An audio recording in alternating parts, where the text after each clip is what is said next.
നിങ്ങൾ നവോത്ഥാനത്തിന്റെ ശ്രമം നടത്തി. അത് ഫാഷിസ്റ്റുകൾക്കെതിരാണ്. എന്താ ഫാഷിസം? ഇവിടെ നാദാപുരത്ത് ഇവിടെ വന്നിട്ട് ഞാനത് പറയണോ? ഫാഷിസം എന്ന് പറയുന്നത് ഒരു ആൾ രൂപമല്ല. മോഡിയുടെ രൂപം വരച്ചാൽ ഫാഷിസം ആകില്ല. നരേന്ദ്രമോദിയുടെ രൂപം അല്ല ഫാഷിസത്തിന്. പിണറായി വിജയന്റെ രൂപമല്ല. ഫാഷിസം ഒരു സ്വഭാവമാണ്. ഞാൻ സ്വീകരിച്ചാൽ അത് ഫാഷിസമാകും. വേദിയിലിരിക്കുന്നവർ സ്വീകരിച്ചാൽ അത് ഫാഷിസമാകും. ആർക്കും ആവാം. അങ്ങനെയെങ്കിൽ ഫാഷിസം ഒരു സ്വഭാവമാണെങ്കിൽ ഫാഷിസ്റ്റുകളും നിങ്ങളും തമ്മിലുള്ള വ്യത്യാസം എന്താണ് എന്ന് നിങ്ങൾ പറ. എവിടെയാണ് വ്യത്യാസം? ഇവിടെ ഫാഷിസത്തിന്റെ പേരെണ്ണി വിളിച്ചാൽ ഒന്ന് BJP RSS ആണ്, ന്യൂനപക്ഷ തീവ്രവാദത്തിന്റെ ഭാഗത്ത് വന്നാൽ NDF ആണ്, SDPI ആണ്, രാഷ്ട്രീയത്തിലോ CPM ആണ്. ഫാഷിസത്തിന്റെ സ്വഭാവം എന്താണ്? മനുഷ്യനെ കൊല്ലാൻ ഒരു മടിയില്ല. പച്ചക്ക് കൊല്ലും, വെട്ടും, കൊള്ളയടിക്കും. നേരത്തെ വരുമ്പോ ആരോ തമാശ പറഞ്ഞു, നാദാപുരത്ത് ഒരു കലാപത്തിന്റെ സാധ്യതകൾ പ്രതീക്ഷിക്കണം. കാര്യം എന്താണ്? സ്വർണത്തിന് വില കൂടിക്കൊണ്ടുവരികയാണ്. അപ്പൊ ഞാൻ വിചാരിച്ചു സ്വർണത്തിന് വില നാദാപുരം. പിന്നല്ലേ മനസ്സിലാക്കിയത് ഈ കൊള്ളയടിക്കുന്ന കള്ളന്മാരെ ഉണ്ടാക്കിയിട്ട് നടക്കുന്നത് ഫാഷിസമാണ്. ഇതെന്നെ ഗുജറാത്ത് ചെയ്തത്. പിടിച്ച കൊടി കാവിയാണ്, നിങ്ങൾ പിടിച്ച കൊടി ചുവപ്പാണ്. നമ്മൾ കരുതും ഈ ഫാഷിസ്റ്റുകൾ തമ്മിൽ വലിയ പോരാട്ടമാണ്. CPM എന്ന് പറയുന്ന ഫാഷിസ്റ്റ് ഓർഗനൈസേഷൻ BJP RSSനെ കൊല്ലുന്നു. NDF എന്ന് പറയുന്ന ഫാഷിസ്റ്റ് ഓർഗനൈസേഷൻ CPM-നെ കൊല്ലുന്നു. എന്തൊരു ശത്രുതയാണ്! എന്നാൽ ഈ ഫാഷിസ്റ്റുകൾ തമ്മിൽ അവിശുദ്ധമായ ഒരു നെക്സസ് ഉണ്ട്. ഒരുപാട് ഉദാഹരണം ഞാൻ പറയണില്ല, ഒറ്റൊന്ന് ഞാൻ പറയാം. അവർ തമ്മിലൊന്നും നിങ്ങൾ പരിശോധിക്കുക. ആരാണ് ജയകൃഷ്ണൻ മാഷ്? BJP-യുടെ സമുന്നതനായ നേതാവാണ് ജയകൃഷ്ണൻ മാഷ് എന്നത് മാത്രമല്ല പ്രത്യേകത, ഇത്രമേൽ ക്രൂരമായി നടത്തിയ ഒരു കൊലപാതകം, കുട്ടികളുടെ മുമ്പിൽ വെച്ച ഒരു മനുഷ്യനെ തറച്ചു കൊല്ലുക, കുട്ടികൾ മാനസിക വിഭ്രാന്തി ഉണ്ടാവുക, ഒരു വിദ്യാലയം മുഴുവൻ കൗൺസിലിംഗ് നടത്തേണ്ടി വരിക. പ്രാകൃതത്തിന്റെ അങ്ങേയറ്റമായിരുന്നു അത്.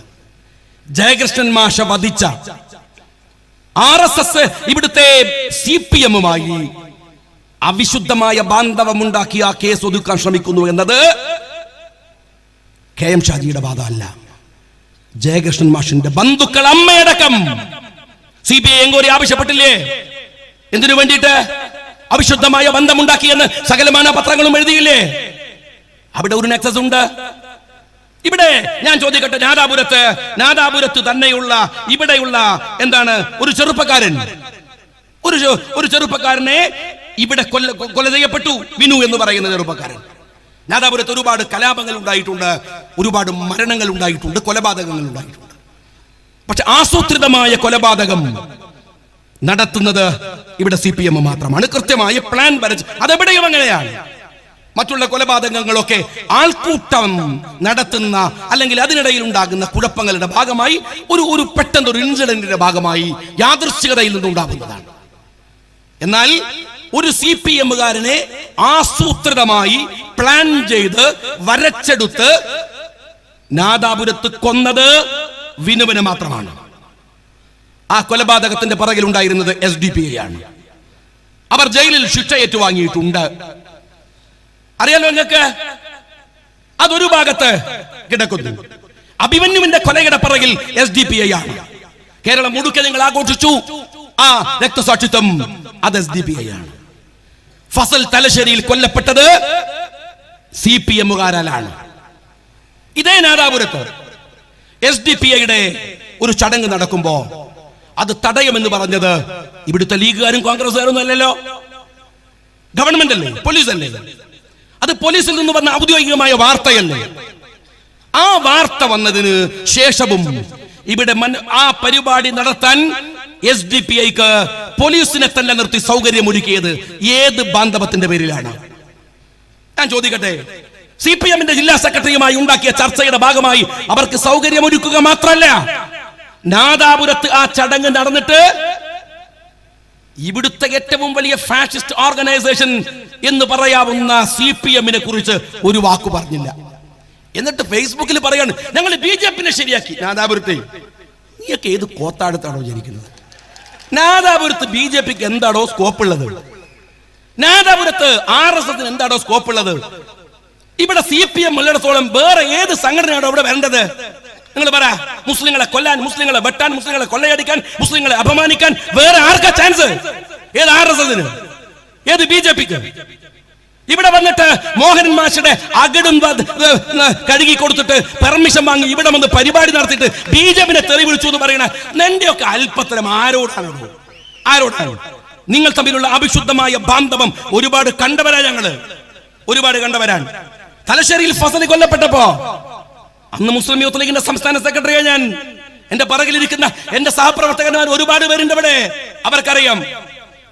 അന്ന് അവിടെ ഞങ്ങൾ പോയിട്ട് ഫസലിന്റെ വീട്ടുകാർ ഞങ്ങളോട് പറഞ്ഞു, DYSP പറഞ്ഞു 82 പേർ, അതിൽ 80 പേർ CPM-കാർ, 2 പേരാ BJP സംശയത്തിന്റെ പേരിൽ. ആ DYSP നരകിക്കുകയാണെന്ന് പിണറായി വിജയൻ പീഡിപ്പിക്കുകയാണ് പാവം മനുഷ്യനെ.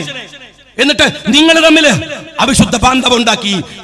CPM-ഉം അവിടുത്തെ SDPI-യും അവിശുദ്ധമായ ബാന്ധവം ഉണ്ടാക്കി. SDPI-യുടെ നേതാവ് തലശ്ശേരി വന്ന് പ്രസംഗിച്ച പ്രസംഗം ഒരുപാട് യൂട്യൂബിലൊക്കെ ഓടിയതാണ്. പ്രസംഗങ്ങളാണ്. എങ്ങനെ BJP-യെ തന്നെ ആക്രമിച്ച് കൊല്ലപ്പെട്ടതിന്റെ 3-ാമത്തെ ദിവസം കൊന്നത് BJP, വെട്ടിയത് RSS, അങ്ങനെ പറഞ്ഞു അവസാനം ആവേശമൂത്ത് പ്രസംഗം പറയാൻ. എന്നാൽ ഇപ്പോൾ ചില വാർത്തകൾ കേൾക്കുന്നു, ഫസലിനെ കൊന്നത് പുരോഗമന പ്രസ്ഥാനത്തിൽപ്പെട്ടവരാണ്. പുരോഗമന പ്രസ്താവന CPM-നെ കുറിച്ചാണ്. അല്ലാഹുവേ, ഫസലിനെ കൊന്നവരെ നീ CPM ആക്കരുത്. ഇതെന്ത് ദ്വേടോ? നിങ്ങൾ BJP എന്ന് പറയാൻ ശ്രമിച്ചു. കൊടിയേരിയുടെ കയ്യിൽ നിന്ന് പണം വാങ്ങി ഫസലിന്റെ ചോര വിറ്റവരാ നിങ്ങൾ. അറിയോ നിങ്ങള്? എന്നിട്ട് നിങ്ങൾ പറയാ നിങ്ങൾ തമ്മിലുള്ള ഈ അവിശുദ്ധമായ ബാന്ധവത്തെ നിങ്ങൾ ഇവിടെ പരേഡ് നടത്തുന്നു. എന്ത് സാങ്കത്യമുണ്ട് സഹോദരന്മാരെ. ഇവിടെ ഞങ്ങളെ പരിപാടി ഇല്ലേ? ഇവിടെ വമ്പിച്ച പരിപാടിയാണ് നാദാപുരത്ത്. എന്താ നിങ്ങള് വളയത്ത് പോയി നടത്തിയില്ല? നിങ്ങൾ ഭയങ്കര ധൈര്യമുള്ളല്ലോ. അവിടെ പോയി നടത്തായിരുന്നല്ലോ. ഇവിടെ നിനക്ക് ഇതൊക്കെ നടത്താം. നിന്റെ ഉടലും നിന്റെ വിവരവും നിന്റെ സർട്ടിഫിക്കറ്റും ഒക്കെ നിന്റെ കയ്യിൽ വെച്ചു തരാൻ ഒരുപാട് അധ്വാനിച്ച ഒരു സമൂഹവും സമുദായവും ഒരു പാർട്ടിയുണ്ട് ഇവിടെ. അറിയോ നിനക്ക്? നീ ഉയർത്തിപ്പിടിക്കുന്ന നട്ടല് പോലും അത്യധ്വാനം ചെയ്ത് ഉണ്ടാക്കിയെടുത്ത ഒരു സമൂഹം ഇവിടെയാണ് നിങ്ങളുടെ പരേഡ്. ഇവിടെ നിങ്ങൾ ഇവിടുത്തെ ഒരുപാട് ഉദാഹരണങ്ങൾ ഞാൻ വിശദീകരിക്കാൻ നിൽക്കണില്ല. ഏതെല്ലാം എത്ര സ്ഥാപനങ്ങൾ.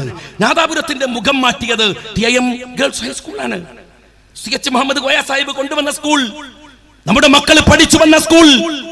ഞാൻ പേരെണ്ണി പറഞ്ഞാൽ തീരോടെ ഇവിടെ കൊണ്ടുവന്ന വിദ്യാഭ്യാസ സ്ഥാപനങ്ങൾ ഈ നാദാപുരത്ത്, ഈ വടകര താലൂക്കില് ഓരോ മണ്ഡലത്തിനും കോളേജുകൾ അനുവദിക്കുന്നത് കേട്ടപ്പോ ഇതാ ഇവിടെ സുപ്പി നരിക്കാട്ടേരിയുണ്ട്, ബംഗ്ലത്തുണ്ട്.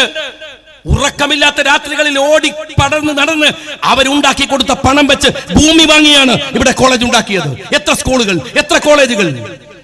അടുത്ത കാലത്തൊന്നും ലീഗ് ജയിക്കാത്ത ഒരു മണ്ഡലത്തിലാണ് ഇത് ചെയ്യുന്നത് എന്ന് നിങ്ങൾ ഓർക്കണം. നിങ്ങൾ പിന്നെയും ജയിച്ചു പോയിട്ട് ഈ അന്തംഗമ്മികളായ കമ്മ്യൂണിസ്റ്റുകൾക്ക് ഒരു LP സ്കൂൾ വെച്ച് കൊടുത്തോ? നിങ്ങൾ കുട്ടികൾ പഠിച്ചാൽ അവർ നന്നാവൂലേ സഖാക്കളെ? നന്നാവൂലേ അവര്?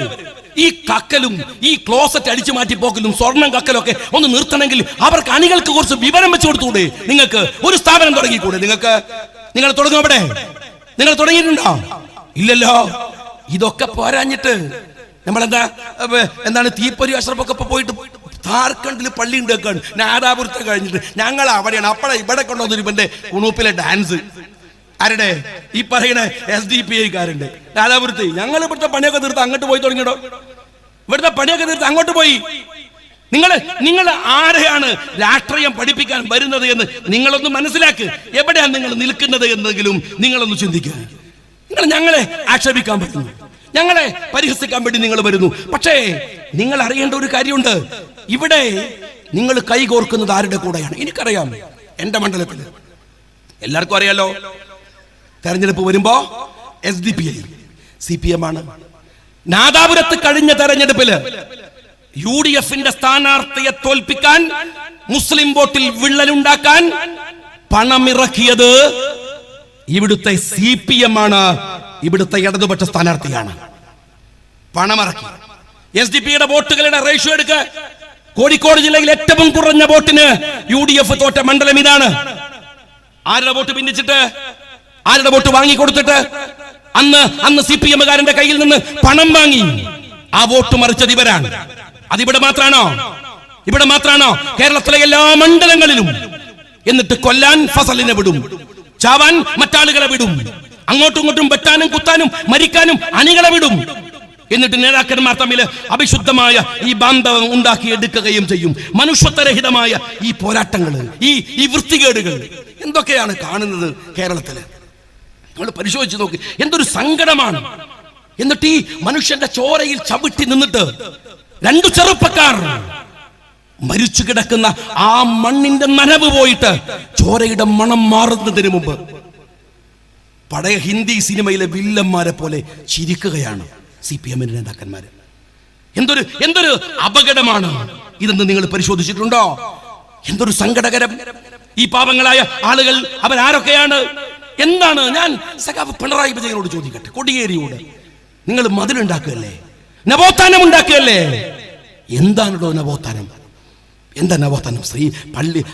സ്ത്രീകൾക്ക് പള്ളി കയറാത്ത പറ്റാത്തതാണോ? അമ്പലത്തിൽ പോകാൻ പറ്റാത്തതാണോ? ജാതിയാണോ, മതമാണോ, വർഗമാണോ? ഇതൊക്കെ മനുഷ്യൻ ജീവിച്ചാലല്ലേ ഉണ്ടാവൂ. ഏറ്റവും വലിയ സർഗാത്മകത ജീവിക്കലാണ് പിണറായി വിജയ. ഏറ്റവും വലിയ സർഗാത്മകത ജീവിക്കലാണ്. നിങ്ങൾ അവരെ ജീവിക്കാൻ അനുവദിക്കുക. മനുഷ്യനെ കൊന്നു തള്ളിയിട്ട് എന്ത് നവോത്ഥാനമാണ് നിങ്ങൾ കേരളത്തിൽ ഉണ്ടാക്കാൻ? അറിയാളെ ഈ ചോരയുടെ മണമുള്ള ഈ മുഖ്യമന്ത്രിയെ എന്നാ പിന്നെ വീരപ്പനെ പിടിച്ചിട്ട് നവോത്ഥാന നായകനായിക്കൂടെ? റിപ്പർ രാമേന്ദ്രൻ എന്നെക്കാളും വലിയ മഹാനല്ലോ കമ്മ്യൂണിസ്റ്റുകാർക്ക്, അല്ലേ? ഇയാളെയാണോ നിങ്ങൾ നവോത്ഥാന നായകനാക്കാൻ ശ്രമിക്കുന്നത്? എന്തു രസമാണ്. ആ കുട്ടികൾ മരിച്ചു കിടക്കുമ്പോ ഞാൻ നിയമസഭയിൽ പറഞ്ഞു ഒരിക്കല്, നിങ്ങൾ മരിച്ചവരുടെ ലിസ്റ്റ് പരിശോധിക്കുക. കൊല്ലപ്പെട്ടവരുടെ ഷുക്കൂറിനെ, ഷുഐബിനെ, ഫസലിനെ നിങ്ങൾ പരിശോധിക്കുക. ഇപ്പൊ കൃപേഷിനെ, ശരത് ലാലിനെ. പാവങ്ങളല്ലടോ. ഭാഗത്ത് കച്ചവടത്തിന് പോകാറില്ലേ നാദാപുരത്തുകാര്? വഴിയോരങ്ങളിൽ പുതപ്പ് വിറ്റ് ജീവിക്കുന്ന ഒരു പാവം മനുഷ്യന്റെ മകനെ വളർന്നു വരുമ്പോ എന്തെന്തു പ്രതീക്ഷയുണ്ടാവും മക്കളില്, എന്തെന്ത് ആഗ്രഹങ്ങൾ ഉണ്ടാകും മക്കളില്. അവരല്ലേ നിങ്ങൾ കൊന്ന്? കൃപേഷിന്റെ വീട് കണ്ടില്ലേ നിങ്ങള്? ശരത് ലാലിന്റെ വീട് കണ്ടില്ലേ? ആരെയാ നിങ്ങളെ കൊല്ലുന്നത്? അവന്റെ ചോരയിൽ നിന്റെ കത്തി വീടുമ്പോ സഖാവ് പിണറായി വിജയൻ നിങ്ങൾ പറഞ്ഞൊരു വാചകമുണ്ട്. എന്താ പറഞ്ഞറിയോ? ഈ സമയത്ത് ആരെങ്കിലും കൊല്ലുമെന്നാണ്. അപ്പൊ കൊല്ലാൻ സമയമൊക്കെ ഉണ്ട് അല്ലേ? അതാണ്. അത് ഏതാ സമയം? മീറ്റിംഗ് കൂടി തീരുമാനിച്ചത് പാർലമെന്റ് തെരഞ്ഞെടുപ്പ് നല്ല സമയം അതാണ്. മുഹൂർത്തം നോക്കി നമ്മളെ ജയരാജൻ കണിയാരാണ് ഈ കൊല്ലുന്നതിന്റെ പ്രത്യേക മുഹൂർത്തം നിശ്ചയിക്കുന്ന ആള്. കണിയാരെ കൊണ്ടുവന്ന് നിശ്ചയിച്ചപ്പോ കണിയാർ പറഞ്ഞത് പാർലമെന്റ് കഴിഞ്ഞിട്ട് മതി എന്നാണ്. പക്ഷെ ഈ കൊല്ലാൻ ഭ്രാന്ത് പിടിച്ചിരിക്കണ ഈ അണികളുണ്ടല്ലോ, അവർക്ക് സമയം നോക്കാൻ പറ്റുമോ? അവര് കയറി വെട്ടി ഇല്ലേ? പിണറായി പറയാൻ സമയം ശരിയായില്ല. അടുത്ത വിദ്വാൻ ആരാണ്? കൊടിയേരി പറഞ്ഞത് അങ്ങനെയല്ല, സമയം ശരിയാവാത്തല്ല. കൊടിയേരി പറഞ്ഞു കുഞ്ഞനന്ത നിരപരാധിയാണ്. എപ്പോ? ഈ കൊലപാതകം നടന്നപ്പോ അയാൾക്ക് എന്തൊരു നല്ല സ്വഭാവമാണെന്നാണ്. ആണോ? ബില്ലാദിന്റെ സ്വഭാവം മോശമാണ് ആരെങ്കിലും പറഞ്ഞിരുന്ന? ബില്ലാദിന്റെ സ്വഭാവം മോശമാണ് ആരെയും പറഞ്ഞിരുന്ന? വീരപ്പം ഭയങ്കര കുഴപ്പക്കാരനാണ് നാളെ കൂടാടുന്ന ആരെങ്കിലും പറഞ്ഞിരുന്നോ? ഇവിടെ കൂടെ നടക്കുന്നവനൊക്കെ അവന്റെ നേതാവ് എപ്പോൾ ഇഷ്ടപ്പെട്ട. നിങ്ങൾക്ക് ഈ കൊല്ലുന്ന രാജ്യത്ത് പോയ തിന്നുന്ന മന്ത്രി എന്ന് അറിയുന്ന പോലെ നിങ്ങൾക്ക് കുഞ്ഞനന്ദനെ കൊള്ളാവുന്നവനാണ്. കാരണം നിങ്ങൾക്ക് പറ്റിയ സ്വഭാവം ഒക്കെയാണ്. പക്ഷെ എന്റെ ചോദ്യം അതല്ല. നിങ്ങൾ ഇത് പറയുന്നത് പീതാംബരനെ അറസ്റ്റ് ചെയ്തപ്പോഴാണ്. പീതാംബരനെ അറസ്റ്റ് ചെയ്തപ്പോൾ നിങ്ങൾ പറഞ്ഞു കുഞ്ഞനന്ദൻ വിശുദ്ധൻ. ഇനി ഒരു കൊലപാതകം ഉണ്ടാവുമ്പോ നിങ്ങൾ പറയും പീതാംബരൻ വിശുദ്ധൻ, അല്ലേ? ഇനി അടുത്ത കൊലപാതകം വരുമ്പോ ഇതേ ചോരക്കൊടിയന്മാർ പത്രസമ്മേളനം നടത്തും. എന്നിട്ട് പറയും ഇത് തെറ്റാണ്, മോശമാണ്, വളരെ വളരെ മോശമാണ്. പക്ഷെ പീതാംബരൻ നിരപരാധിയായിരുന്നു, അല്ലേ? അതല്ലേ നിങ്ങൾ ചന്ദ്രശേഖർ കൊലക്കേസുമായി ബന്ധപ്പെട്ട വിഷയത്തിൽ നിങ്ങൾ ഇപ്പോൾ പുതിയ ന്യായീകരണം പറയുന്നത്? അല്ലേ? അതല്ലേ പറയുന്നത്? നാളെ പീതാംബരൻ ന്യായീകരിക്കും. ഇവിടെ അടുത്ത് ഷിബിന്റെ വാർഷിക ആദരണം ഉണ്ടായല്ലോ. ഇപ്പോ ആ ഷിബിന്റെ വാർഷിക ആദരണത്തിലെ ചീഫ് ഗസ്റ്റ് ആരായിരുന്നു എന്നറിയോ നിങ്ങൾക്ക്? മുഹമ്മദ് ഷാഫിയാണ്. ആരാ ഷാഫി? ചന്ദ്രശേഖരനെ വെട്ടി നുറുക്കി വണ്ടിയിൽ ഇന്നോവയിൽ കയറിയിട്ട് പിന്നെയും ഇവന് കൊതി തീരുന്നില്ല, ഇറങ്ങി വന്ന് പിന്നെയും വെട്ടി എന്നാണ് FIR. ആ ഷാഫി ആയിരുന്നു നിങ്ങളുടെ ഏതാനും ദിവസങ്ങൾക്ക് മുമ്പ് ഷിബിന്റെ വാർഷിക ആദരണത്തിലെ നിങ്ങളുടെ VIP ഗസ്റ്റ്. അപ്പൊ ഞാൻ ചോദിക്കുന്നത്, കൊലപാതകങ്ങളോട് നിങ്ങളുടെ സമീപനം എന്താണ്? നിങ്ങൾ പറയ അവരോടുള്ള അഭിപ്രായം എന്താണ്? ഇവിടെ ആ ഷംസീർ ഉണ്ടല്ലോ, CPM-ന്റെ ആ ഒരു യുവജന നേതാവ് അത്ര അയാൾ പറഞ്ഞെന്താ നിങ്ങള്, ഷുക്കൂറിനെ കൊന്നത് ആൾക്കൂട്ട മനഃശാസ്ത്രമാണ്. അപ്പൊ UP-യിൽ നടക്കുന്നതോ, അഖിലാക്ക് കൊല്ലപ്പെട്ടതാ, ഉത്തർപ്രദേശിൽ നടക്കുന്നത്, നോർത്ത് ഇന്ത്യയിൽ നടക്കുന്നത്. എന്റെ ഷംസീർ 2 ചെറുപ്പക്കാരെയാ കൊന്നു തള്ളിയത്. 2 ചെറുപ്പക്കാരെ. ഷംസീറിനോട് പറഞ്ഞിട്ട് യാതൊരു കാര്യവും എനിക്കറിയാം. പിണറായി വിജയനെ പേടിച്ച് മുട്ടുപറിച്ചിട്ട് മൂത്രമൊഴിക്കുമെന്ന് പേടിച്ച് പാമ്പേഴ്സ് ഇട്ട് നിയമസഭയിൽ പോണ ഈ യുവജന നേതാവിനോട് എന്ത് പറയാനാണ്? പാമ്പേഴ്സ് ഇട്ട് നിയമസഭയിൽ പോണ യുവജന നേതാക്കന്മാരാണ് DYFIക്ക് ഇപ്പോ കേരളത്തിലുള്ളത്. നേതാക്കന്മാരെ പേടിച്ച് മുട്ടുപറിച്ചിട്ട് മൂത്രമൊഴിക്കുന്നത് പേടിച്ചിട്ട് ഇല്ലേ? കേരള നിയമസഭയിൽ ഒരുപാട് വിഷയങ്ങൾ വന്നല്ലോ. നിങ്ങൾ വർഗശത്രുക്കളെ കുറിച്ച് സംസാരിക്കുന്നുണ്ടല്ലോ. ഞാൻ ചോദിക്കട്ടെ, ആരാ വർഗശത്രു? ആരാ സഖാവേ വർഗശത്രു? ഈ പാവം ഈ പാവപ്പെട്ട മരിച്ചുപോയ ഈ പാവങ്ങളാണോ? കൃപേഷാണോ? ഷുക്കൂറാണോ? ഷുഐബാണോ? ഫസലാണോ? ശരത്ലാലാണോ? ആണോ? നിങ്ങളന്ന് ശരത്ലാലിന്റെ നെഞ്ചിൽ കത്തി വീടുമ്പോ സഖാവ് പിണറായി വിജയൻ നിങ്ങൾ ദുബായിലായിരുന്നു. ഷെയ്ഖ് മുഹമ്മദിന് കൈ കൊടുക്കുകയായിരുന്നു. കൂടെ ഭാര്യയും ഉണ്ടായിരുന്നു. നമ്മള് ക്ലിന്റനെ കണ്ടിട്ടുണ്ട്, ഭാര്യനെയും കൊണ്ടേ പോകൂ. ഒബാമയെ കണ്ടിട്ടുണ്ട്, ഭാര്യയും കൊണ്ടേ പോകൂ. ഇയാൾ എവിടെ പോകുമ്പോ ഇത് ഞങ്ങളെ ചെലവിലാടോ ഈ കെട്ടി വലിച്ചു കൊണ്ടുപോണത്? സർക്കാരിന്റെ ചെലവിലാണ്. ഒരു 100-500 ഉപദേശകന്മാര്, അത് ഞങ്ങളുടെ ചെലവാണ്, നാട്ടുകാരുടെ പൈസയാണ് ഈ പുയ്യട്ടാരെയും കൊണ്ട് ഇങ്ങനെ നടക്കാൻ. അപ്പൊ മനസ്സിലാക്കണം, നിങ്ങൾക്ക് മാത്രമല്ല ഭാര്യ, ചന്ദ്രശേഖരനും ഉണ്ടായിരുന്നു. നിങ്ങൾക്ക് മാത്രമല്ല മക്കള്. ഷുക്കൂറിന്റെ ഉമ്മക്ക് അതൊരു മോനായിരുന്നു. സ്വന്തം മോനെ കൊണ്ടുപോയി ലണ്ടനിൽ പഠിപ്പിക്കുക, ഭാര്യയും കെട്ടിപ്പിടിച്ചിട്ട് ഷെയ്ഖ് മുഹമ്മദിന്റെ കൊട്ടാരത്തിൽ വിലസാൻ പോവുക, തെരുവിൽ കടന്ന് സഖാക്കളോട് ചത്തുകൊള്ളാൻ പറയുക. ഇതെന്ത് രാഷ്ട്രീയാണോ? എന്ത് വൃത്തികെട്ട രാഷ്ട്രീയാണ്? എന്നിട്ട് നിങ്ങൾ പറയാ വർഗശത്രുക്കളെ കുറിച്ച് പറയാണ്. നിങ്ങൾ സംസാരിക്കുന്നത് പാവപ്പെട്ടവരെ കുറിച്ചാണ്, സാധാരണക്കാരെ കുറിച്ചാണ്. അങ്ങനെ പറയാൻ നിങ്ങൾക്ക് എന്തർഹതയാവുള്ളത്? ഞാൻ നാദാപുരത്തുകാരോട് പറയട്ടെ, ചന്ദ്രശേഖരന്റെ ചോര ചിന്തിയ മണ്ണിലാണ് ഉമ്മൻചാണ്ടി എന്ന ഒരു പാവപ്പെട്ട മനുഷ്യനെ താഴെ ഇറക്കിയിട്ടാണ് ഈ രക്തക്കൊതിയന്മാരെ അധികാരത്തിലേക്ക് കൊണ്ടുവന്നത്. അവർക്ക് വോട്ട് കിട്ടിയത്. 4 ബീഫ് വരട്ടി തരുമ്പോ ഷുക്കൂറിന്റെ ചോരയെ മറന്നുപോയി ചിലർ പറയണില്ലേ ശരീഅത്തിൽ കൈവച്ചു? ചിലർ പറയണില്ലേ ഇതാ ഒരു മുസ്ലിം അവനെ പള്ളിയെ കൊണ്ടുപോയി ഖബറടക്കണമെങ്കിൽ തഹസിൽദാരുടെ മുമ്പിൽ കൊണ്ടുപോയി ഒപ്പിട്ട് വരണമെന്ന് പറയണില്ലേ? സ്ത്രീകൾ പള്ളിയിൽ കയറിക്കോട്ടെ എന്ന് പറയണില്ലേ? ഏത് പള്ളി കയറില്ല? ആരും പ്രതിഷേധിച്ചൊന്നും കണ്ടില്ല. പിണറായി വിജയന്റെ നവോത്ഥാന സംഗമത്തിൽ പങ്കെടുക്കായിരുന്നു മതസംഘടനാ നേതാക്കന്മാര്. ഞാൻ അവരോട് സ്നേഹപൂർവ്വം പറയട്ടെ, ഇത് ശബരിമലയിലെ സ്ത്രീ പ്രവേശമായിട്ട് ഉണ്ടാക്കിയ ഒരു നവോത്ഥാനാണ്. അവിടെ പോയിട്ട് ഒപ്പിട്ട് കൊടുത്തിട്ട് 4 സ്ത്രീകൾ പള്ളിയിൽ പ്രവേശിക്കണം എന്ന് പറയുമ്പോ ഒപ്പ് കൈവലിക്കുമ്പോ അവര് ചോദിക്കും, മറ്റതിന് വന്ന് നല്ല ഒപ്പായിരുന്നല്ലോ, നല്ല ചായ ആയിരുന്നല്ലേ, ബിസ്ക്കറ്റൊക്കെ എമ്മാതിരി തീറ്റയായിരുന്നു, ഇപ്പൊ എന്താന്ന് ചോദിക്കില്ലേ? ഇതൊരു ട്രാപ്പാണ്, കമ്മ്യൂണിസ്റ്റുകാരന്റെ ട്രാപ്പ്. ഞങ്ങൾക്ക് ആക്ഷേപമൊന്നുമില്ല, ആര് പോയാലും എവിടെ പോയാലും വിളിക്കണേന് പോയിക്കോളൂ. പക്ഷെ ചിന്തിക്കണം, ശബരിമല വിഷയത്തില് അവിടെ പെണ്ണുങ്ങള് ക്ഷേത്രത്തിൽ പോകണമെന്ന വാശിയുടെ പുറത്ത് അവരുണ്ടാക്കിയ നവോത്ഥാന സദസ്സിൽ പോയി ഒപ്പിട്ടു മതസംഘടനകള്. ഞാൻ സ്നേഹപൂർവ്വം പറയുന്നു, അതൊരു അപകടമുള്ള കെണിയാണ്. സ്ത്രീകൾ പള്ളിയിൽ പ്രവേശിക്കണം എന്ന് പറഞ്ഞപ്പോ കുറച്ച് ആൾക്കാർ പറയാ, ഇപ്പോഴും ഉണ്ടല്ലോ മുജാഹിദുകൾ പള്ളിയിൽ സ്ത്രീകൾ പോകണ്ടല്ലോ, സുന്നികളൊക്കെ അവിടെ പള്ളികളിൽ വഴിയോരങ്ങളിലൊക്കെ സ്ത്രീകൾക്ക് നിസ്കരിക്കാൻ സൗകര്യം ഉണ്ടല്ലോ.